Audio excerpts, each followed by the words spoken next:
Well, hey folks, how's it all going? Welcome back in. Oh yeah, we're down by the Masterbuilt 560 folks, and we're doing a modification today. Anyone who has one of these grills and you put it together, I think one of the first things when you were putting together the control panel over there is probably went through your head like it did mine was, oh, the wiring's pretty, let's put it this way, it's not very heavy duty. So what we're gonna do today is we're gonna reinforce it a little bit. I got some heat shrink on there. We're gonna go through the process of doing it just to give it a little bit more protection. So let's get started with that.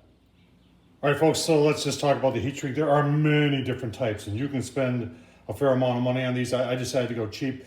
I store my grill in the garage, and so I'm not really overly concerned, but I do want to give it a little extra protection. You can see many different sizes, many different colors.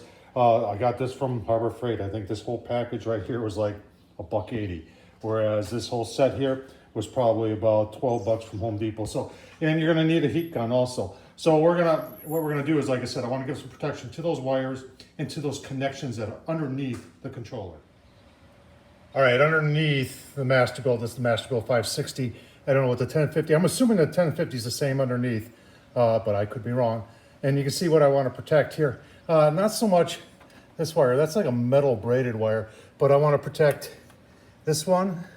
In fact, I'm gonna take this clip off, that clip off right there, and slide my heat shrink in. You can see there's something on here to protect it already. So really what I'm looking to protect is just from here down to here. Same thing on this one. I wanna protect, and I'm sorry, you're getting my arm.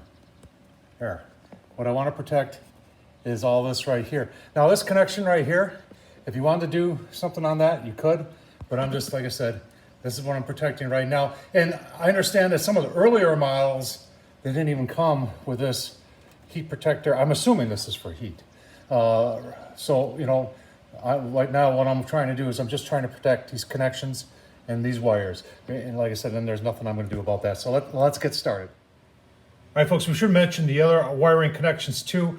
I'm gonna protect that one also. There's two of them over there. We're gonna do the same thing as we're gonna do to the other ones.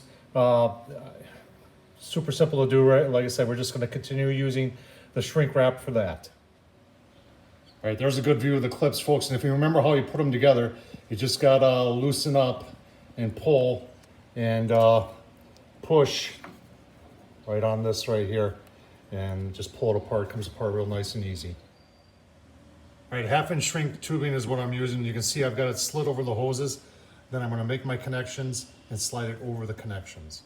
All right, folks, you see the heat shrink is in place now. One important step at this point is I plugged everything back in and I put the heat shrink, and now I have not heat shrunk it yet, but I plugged everything back in just to make sure the connections are good and everything works. You can always reheat the heat shrink and get it off there, but now we're going to go ahead and heat shrink it. And this takes 2 hands, so I'm going to have to show you the results afterwards, but you're just going to use a heat gun. And it's super simple to do, folks. Remember, all this stuff that I ever do, if I can do it, so can you. All right, folks, there's the final product. Like I said, super simple to do.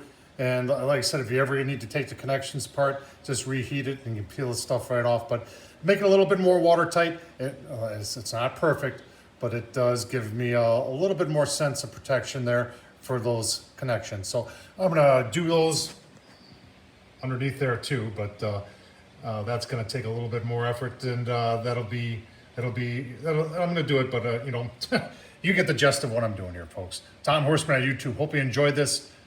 Thumbs up, leave a comment, as you always do. I appreciate you watching, folks. I really do.